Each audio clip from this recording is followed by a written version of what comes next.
नमस्कार, मैं डॉक्टर वाल्मीकि साहू, सहायक प्राध्यापक हिंदी, शासकीय नवीन महाविद्यालय खरोरा।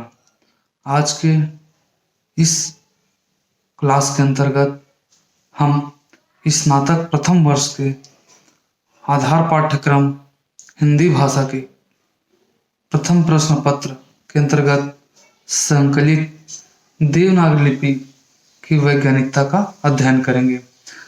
अपने इस अध्ययन के माध्यम से हम यह जानेंगे कि देवनागरी लिपि में वे कौन कौन से गुण हैं जो एक वैज्ञानिक लिपि के लिए अपेक्षित होते हैं। मनुष्य अनादिकाल से अपने भावों, विचारों, अनुभूतियों, ज्ञान एवं चिंतन संपदा को अभिव्यक्त करते रहा है। अभिव्यक्ति की यह परंपरा ध्वन्यात्मक ही रही है, जिसे सहेजने एवं संरक्षित करने हेतु हमारे मनीषियों पूर्वजों ने लिपि का विकास किया है। हमारे मन में यह एक प्रश्न उठ सकता है कि लिपि किसे कहते हैं, तो इसका जवाब यही है कि लिखित ध्वनि संकेतों को लिपि कहते हैं। प्रत्येक भाषा की लिपि होती है जिसमें वह लिखी जाती है। हिंदी भाषा जिस लिपि में लिखी जाती है उसे हम नागरी या देवनागरी के नाम से पुकारते हैं, हम उसे जानते हैं। यूं तो प्रत्येक व्यक्ति अपनी ही संतान के समान ही अपनी भाषा और लिपि को सर्वाधिक सुंदर और प्रिय प्रतीत होती है, परंतु तटस्थ, पूर्वाग्रह से मुक्त, उदार दृष्टि वाला व्यक्ति ही इस स्वाभाविक किंतु परिहार्य मोह के ऊपर उठकर वास्तविक सत्य का वर्णन करते हैं। किसी भी लिपि की भाषा का शास्त्रीय दृष्टि से महत्व तभी है जब उसमें एक आदर्श लिपि के सभी गुण विद्यमान हों। यद्यपि यह भी सत्य है कि संसार में ऐसी कोई भी लिपि नहीं है जिसमें एक आदर्श लिपि की सभी विशेषताएं विद्यमान हों। तथापि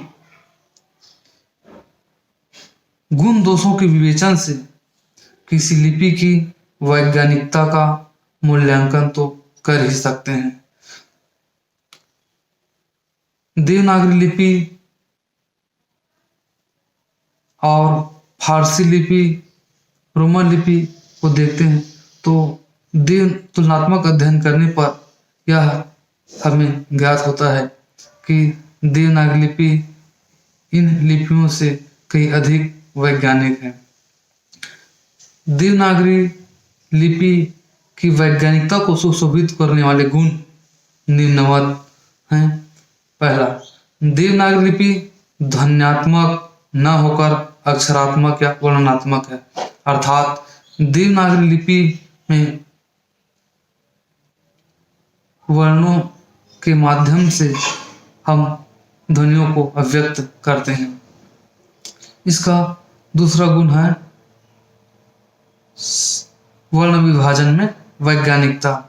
तो देवनागरी लिपि में कुल 52 वर्ण हैं और इन 52 वर्णों को स्वर वर्ण और व्यंजन वर्ण के रूप में व्यवस्थित किया गया है। स्वर वर्ण में सर्वप्रथम ह्रस्व स्वरों को, तत्पश्चात दीर्घ स्वर या जिन्हें संयुक्त स्वर भी कहते हैं, फिर अनुस्वार और विसर्ग के स्थान है। उसी तरह हम व्यंजन वर्ण के अंतर्गत कंठ उच्चारण स्थान से उच्चरित होने वाली ध्वनियों को हम क वर्ग के रूप में, तालव्य स्थान से उच्चरित होने वाली ध्वनियों के समूह को हम च वर्ग के रूप में, मूर्धन्य स्थान से उच्चरित होने वाली ध्वनियों के समूह को हम ट वर्ग के रूप में, दंत के सहयोग से उच्चरित होने वाले ध्वनियों के समूह को हम त वर्ग और ओष्ठ की सहायता से बोले जाने वाले ध्वनियों के समूह को हम प वर्ग के रूप में समूहित देखते हैं। तो यह देवनागरी लिपि की वैज्ञानिकता ही है कि इसके प्रत्येक ध्वनियाँ या वर्ण चिन्ह जो है वैज्ञानिक तरीके से वर्णमाला में व्यवस्थित हैं। तीसरा इसका गुण है समग्रता। देवनागरी लिपि में प्रत्येक ध्वनि के लिए इसमें वर्ण चिन्ह है।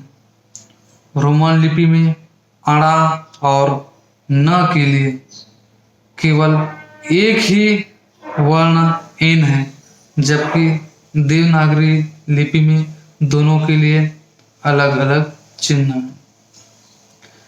देवनागरी लिपि का उच्चारण और लेखन में एक रूपता है, अर्थात देवनागरी लिपि में हम जैसा उच्चारण करते हैं वैसा लिखते हैं और जैसा लिखते हैं वैसा हम पढ़ते हैं, अर्थात इसमें अनुच्चरित ध्वनियाँ या साइलेंट ध्वनियाँ नहीं होती। जबकि रोमन लिपि में हम जैसा लिखते हैं वैसा पढ़ते नहीं और जैसा बोलते हैं वैसा लिखते नहीं, अर्थात इसमें अनुच्चरित ध्वनियाँ हैं। जैसे नाइफ KNIFE में हम के का उच्चारण नहीं करते, यहाँ के साइलेंट रूप में रहता है। इस तरह नाइट NIGHT में हम GH का उच्चारण नहीं करते हैं, ये साइलेंट रहता है। साइकोलॉजी में P का उच्चारण नहीं करते हैं। इसी तरह नॉलेज जब हम रोमन लिपि में लिखते हैं तो उसमें K, W और D का उच्चारण नहीं होता है। नियतता। देवनागरी लिपि में प्रत्येक ध्वनि के लिए एक वर्ण चिन्ह नियत है, जबकि रोमन लिपि में एक ही ध्वनि के लिए विकल्प मौजूद है, अर्थात एक ध्वनि को व्यक्त करने के लिए अनेक चिन्ह वहां उपलब्ध होते हैं। जैसे देवनागरी लिपि में क ध्वनि को लिखने के लिए केवल क चिन्ह ही उपलब्ध है, जबकि रोमन लिपि में क ध्वनि को लिखने के लिए व्यक्त करने के लिए हम विभिन्न प्रकार के वर्णों का चिन्हों का हम इस्तेमाल करते हैं। जैसे किंग में हम के का प्रयोग करते हैं, तो कार में सी का प्रयोग करते हैं, क्वीन में हम क्यू का प्रयोग करते हैं। इसी तरह केमिस्ट्री, कैरेक्टर और स्कूल लिखते हैं तो हम CH का प्रयोग करते हैं।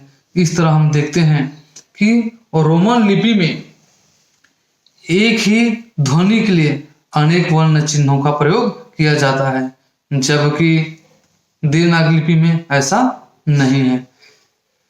इसका एक अगला गुण है निश्चितता। देवनागरी लिपि में प्रत्येक वर्ण का एक निश्चित उच्चारण है और यह उच्चारण सदैव एक समान रहता है, परिवर्तित नहीं होता है। जबकि रोमन लिपि में एक ही वर्ण चिन्ह का अलग अलग शब्दों में स्थान भिन्नता के कारण पृथक पृथक उच्चारण देखने को मिलता है, अर्थात प्रत्येक वर्ण का उच्चारण निश्चित नहीं है। जैसे बट BUT में हम U ध्वनि का उच्चारण या U वर्ण का उच्चारण हम आ के रूप में करते हैं। इसी तरह पुट शब्द में PUT में U ध्वनि या U वर्ण का उच्चारण हम उ करते हैं, जो एक ही ध्वनि U का एक ही स्थान पर अ और दूसरे स्थान पर U के रूप में करते हैं। इसी तरह कार में हम C का उच्चारण क के रूप में करते हैं, ये सी ध्वनि यहाँ पर क के रूप में उच्चारित हो रही है, जबकि सीटी में सी का उच्चारण स के रूप में करते हैं। देवनागरी लिपि की एक अन्यतम विशेषता है स्पष्टता। देवनागरी लिपि में स्पष्टता का गुण पाया जाता है।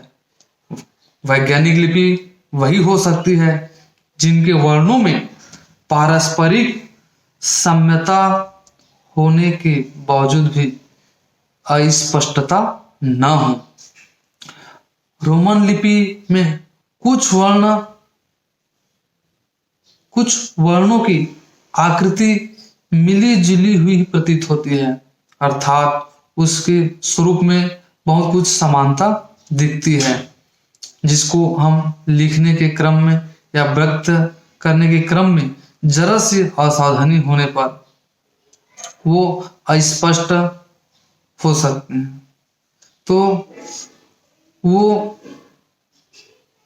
निम्नवत हैं, जैसे यू और वी, इन दोनों को लिखने के क्रम में जरा से चूक होगी तो हम यू और वी में भेद नहीं कर पाएंगे। इसी तरह एल जो पाई के रूप में लिखते हैं और आई जो खड़ी पाई के ऊपर एक बिंदी के रूप में लिखते हैं, इसमें जरा सी चूक में हम अस्पष्ट हो सकता है।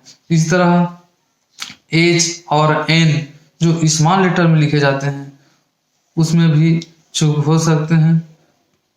तो इस तरह हम देखते हैं कि रोमन लिपि अस्पष्ट और भ्रामक होने की संभावना उसमें बनी रहती है, जबकि देवनागरी लिपि सर्वाधिक स्पष्ट है।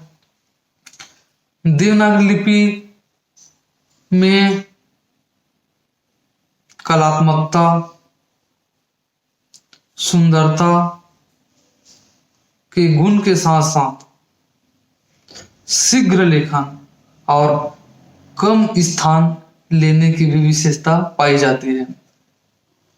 देवनागरी लिपि को हम जैसे लिखते हैं चंद्रिका, तो यह शीघ्र लिख सकते हैं, इसको लिखने में कम समय लगेगा और इसको पढ़ना सहज है, सुंदर है। जबकि रोमन लिपि में इसी को हम लिखेंगे तो अधिक समय लगेगा, अधिक स्थान लेगा और पढ़ने में असुविधा भी थोड़ा हो सकती है। इसी तरह थोथा में हम थोथा को शीघ्र लिख सकते हैं, जबकि रोमन लिपि में इसको अधिक समय लगेगा, स्थान लगेगा। इसी तरह नॉलेज को हम देवनागरी लिपि में लिखेंगे तो 3 वर्णों तक ये सिमट सकता है, जबकि रोमन लिपि में इसको लिखेंगे तो बहुत सारे वर्ण चिन्हों की हमको लिखने की आवश्यकता है। तो यहाँ पर त्रुटि असावधानी होने की संभावना बनी रहती है। देवनागरी लिपि ब्राह्मी लिपि की उत्तराधिकारिणी होने के कारण समस्त आधुनिक भारतीय लिपियों के साम्य है। देवनागरी लिपि में एकरूपता पाई जाती है, अर्थात देवनागरी लिपि के वर्ण एक ही रूप में उपलब्ध होते हैं, जबकि रोमन लिपि में वर्णों का 2 स्वरूप है। वहाँ स्मॉल लेटर, कैपिटल लेटर अर्थात बड़े अक्षर और छोटे अक्षर के रूप में 2 स्वरूप हैं, जिससे लेखन टंकन में असुविधा महसूस होते हैं। देवनागरी लिपि के जो स्वर वर्ण है, तो प्रत्येक स्वर वर्ण का पृथक से स्वतंत्र मात्रा चिन्ह है, जिनके प्रयोग से स्वर युक्त व्यंजनों को उच्चारण के अनुरूप ही स्वतंत्र अक्षरों में लिपिबद्ध किया जा सकता है। देवनागरी लिपि पर किसी एक ही भाषा विशेष का आधिपत्य नहीं है, अर्थात देवनागरी लिपि में प्राकृत, संस्कृत, अपभ्रंश, मराठी, नेपाली आदि विभिन्न भाषाएं लिखी जाती है और संसार की कोई भी भाषा इस पर लिखी जा सकती है। देवनागरी लिपि सर्वाधिक पूर्ण, संतुलित और सुंदर लिपि है। देवनागरी लिपि में यत्किंचित परिवर्तन करने पर संसार की किसी भी भाषा को लिखी जा सकती है।